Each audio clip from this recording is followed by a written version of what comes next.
How do rich people structure their businesses? They separate where money is made from where it's kept, so their assets stay protected and they pay only the tax they legally have to. Most people think only millionaires can do that, but they're wrong. I'll show you the framework rich people use, how to copy the logic behind it, and when things like holding company or SPVs start to make sense. To make things clear, we'll begin with the structure where most people start and see if it fits the framework. For a lot of people, sole trader is a smart place to start. It's easy to set up, the admin is less, and at some profit levels, you can actually take home more than with a limited company. The admin advantage will be smaller once making tax digital for income tax starts in April 2026, but it will still be simpler overall. If you want to know more about MTD, watch the video right here. But here's why sole trader doesn't fit the business structure we're trying to explain in this video. The first issue is that there is no separate legal entity. There is no separation between you and the business, so you can be personally liable if the business faces legal action. The second issue is control and timing. As a sole trader, all your profit is treated as your personal income, so you don't get many tax planning options to take money out strategically. So yes, sole trader is great for testing an idea, learning the basics, and keeping things simple. But it doesn't let you build a scalable framework, and that's why the first real upgrade is a limited company. An LTD is usually the income generating entity that rich people use in their business structures. That's because this structure offers two main advantages over being a sole trader. A limited company is a separate legal entity. That means there is a clear separation between you and the business. You can also keep business money separate from personal money, and you get far more control over how money comes out. And the key word here is control. The wealthy don't just earn more, they do of course, but they usually have more control over when they take money out and how they take it. In a limited company, you have different ways for extracting money. You have salary, you have dividends, you have pension contributions, and reinvesting money in the company. That's why an LTD is ideal for earning money and handling day-to-day risk. It gives you more protection and more control over how you take money out. But before you rush to set up a company, you need to take a step back and look at where you are right now in your business journey. If you're making, let's say, £50,000 a year and you need to take all the profit out to live on, you might be better off staying as a sole trader.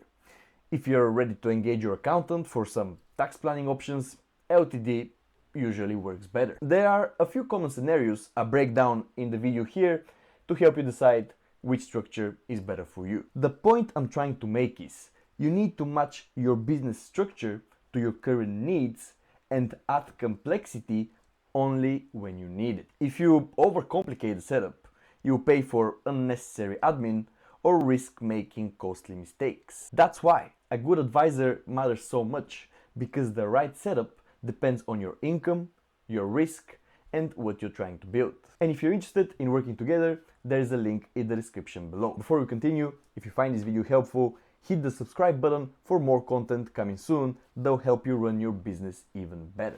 Once your limited company is running smoothly and generating profits, the next question is, what do you do with this extra cash that is laying around? And rich people don't leave large cash reserves and valuable assets inside the same company that signs contracts, deals with customers, and carries day-to-day risk. That's where a holding company and a group structure become really useful. Think of the group as an umbrella. If a rainstorm hits one trading company, that company may get wet, but a group structure can help prevent the water spreading to other companies. In other words, that means valuable assets and surplus cash held outside the affected company are generally better protected. Setting up a holding company tends to make sense when you have more than one company or more than one business line, you have intellectual property or valuable assets you want to separate, you're thinking long term about selling, restructuring, or building a group, or you're taking on higher commercial risk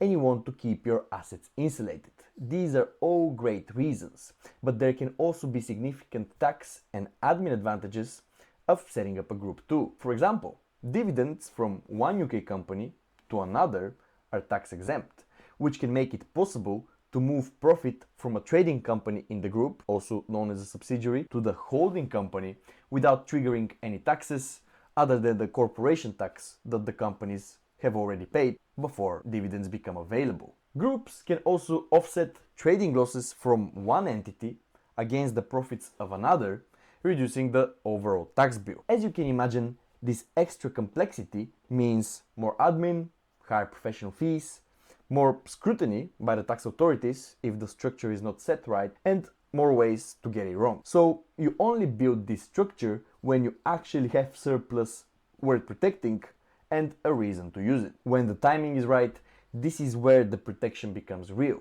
because the valuable stuff is no longer sitting on the front lines. So if you followed along so far, this next step might start feeling natural. Once your company structure starts building up cash, hopefully, you start asking yourself, how do I invest without mixing the whole setup? And this is where SPVs, or special purpose vehicles, come in. An SPV is just a separate legal entity set up for a specific purpose, often just one investment, asset, or a project. Think of it as a labeled box. This is property 1, this is property 2, this is project A. That way, risks, financing, and profits stay contained. And wealthy people like SPVs for two main reasons. First, you can invest through the group structure instead of having to take money out personally first. If you extract money from your company to invest in a property or other development project, you need to pay personal tax. But if you have profits sitting within the business structure, you can invest through the group instead, so the money stays working inside the system. The second reason they love it is because SPV can contain risk. If one investment goes wrong, you don't want it dragging everything else down. So instead of one company owning everything, you can separate it. This SPV holds this property, that SPV holds that project, and the rest of your assets aren't automatically tied to the same risks. Now, again, SPVs aren't for everyone. If you've got one small property or a tiny side investment, the admin may outweigh the benefit. But if you're building a portfolio, doing development, or planning multiple projects, SPV can be a very smart way to keep things clean and protected. And this is where the framework becomes obvious. The trading company generates the money, the holding company stores it, and the SPVs invest and ring-fence the risk. And this is it. This is the wall, this is the logic, this is the framework. And as you can see, it's not only available to millionaires, it's available to everyday business owners when they hit the right stage and they do it properly. And if you want to do it properly, speak to us or another qualified professional and build a structure that fits your situation. Now you understand how rich people structure their businesses and you can see the same rules apply to you.